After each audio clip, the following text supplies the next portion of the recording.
Now, one of my pet peeves in this game, and I have a whole kennel full of them, is people who try to make it look like their base is dead when it really isn't. Now, the way you do this is, after you've been attacked, you leave all of the headstones in place and you simply rearm your expos and your infernos and your traps and your eagle artillery. Now, it's not hard to see when those things are exhausted if you look at the base, but sometimes when we're raiding, we're moving real quickly, and you look at a base and you evaluate it in a couple of seconds, you see a bunch of headstones, and so you attack, and then you realize, holy whatever, this thing is alive and well, and I'm going to be doing good to get 1 star. So we're going to look at a couple of attacks here, and I can't say that the owners of these bases intentionally left them looking like they were dead. They could have been attacked, and just not very successfully, and left most of the traps armed.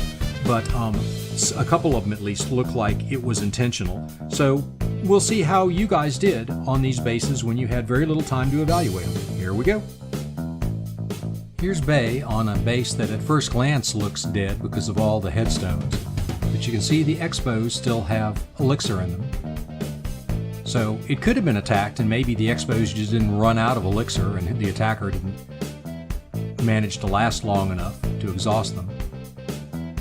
Or it could be that everything in this base has been reloaded, all the bombs, all the other traps. So this is one where you sort of gamble. He's bringing mass bowlers though, so he should be able to pretty well overpower this.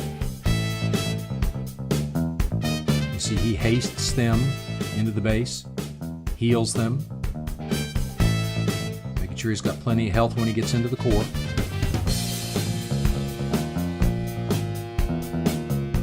We will see in this that a couple of small bombs go off, so at least some of the traps were armed.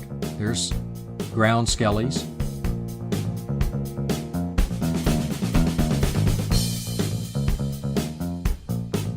Just runs out of steam here at the end, but he's still got over 1 million loot, so take that to the bank.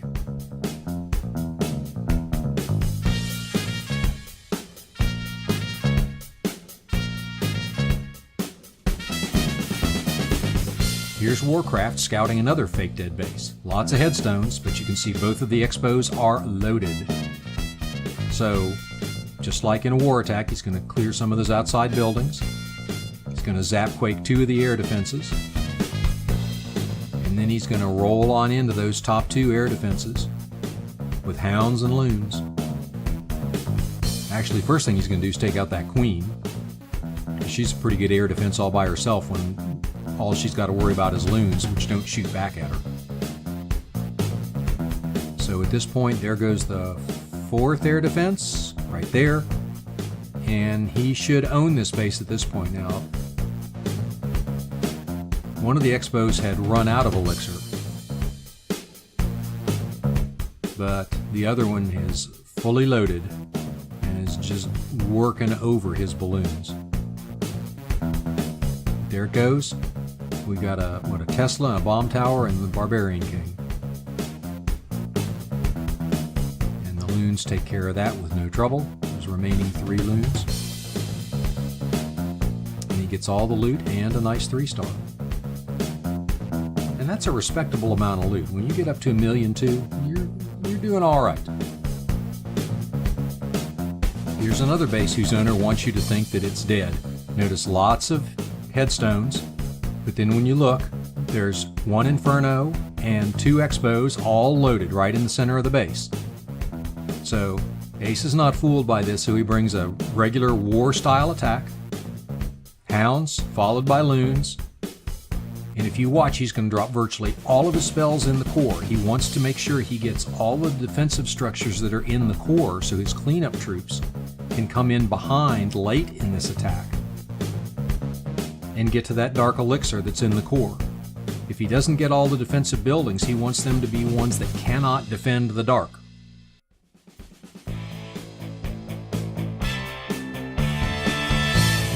And there they go. Dragon just about finishes off the dark elixir. Those minions are going to come over and grab the rest of it. He didn't get a 3-star, but he gets the dark elixir, which is all he was after in the first place on a fake dead base.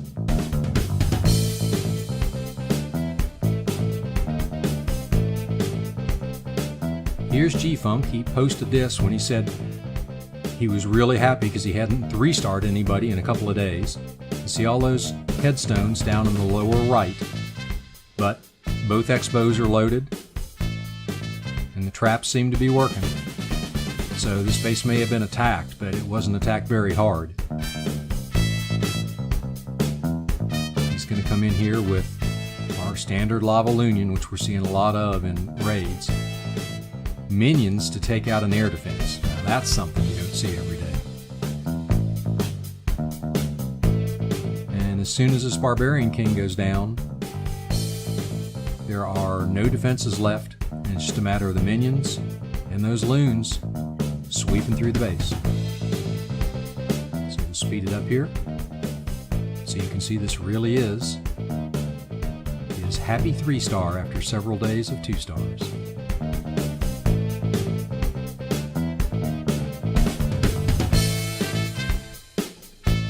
Here's Muza bringing a lavaloonion on another fake dead base. You see all the headstones, but you see the loaded expos. Now, those expos aren't doing a lot of good when they're set to ground like that. I'm not quite sure why people still like grounded expos, but we see lots of them. So he's going to do pretty much a standard attack here. Hounds in to tank, balloons in to do all the damage. Haste and rage to get the loons through it quicker so that not so many of them die on the way. Minions and king and a clan castle dragon and a queen to do cleanup. So this base didn't fool anybody.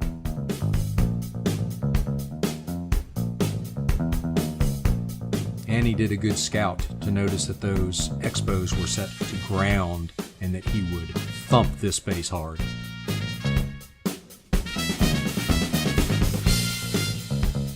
Now here's an example that Bay posted a while back of a base that's clearly not a dead base. Got lots of headstones, but the Eagle artillery, the expos, they're all loaded. So this is when he was experimenting with mass golems. One of the things you learn pretty quickly is that Eagle artilleries focus on the areas where there are the highest concentration of troops. Since golems have a lot of hit points, they will focus on golems. In addition to that, they do 3 times damage to golems and golemites. So a pack of 6 golems against an Eagle artillery is basically bringing a knife to a gunfight. Now he gets in here and gets the majority of the Dark Elixir, which is what he was after.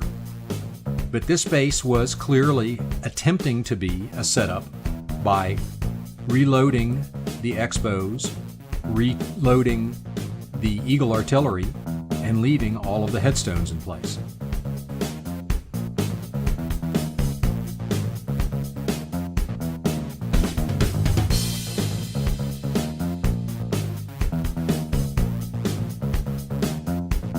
And there you see a Grand Warden who has neither very many hit points nor does very much damage.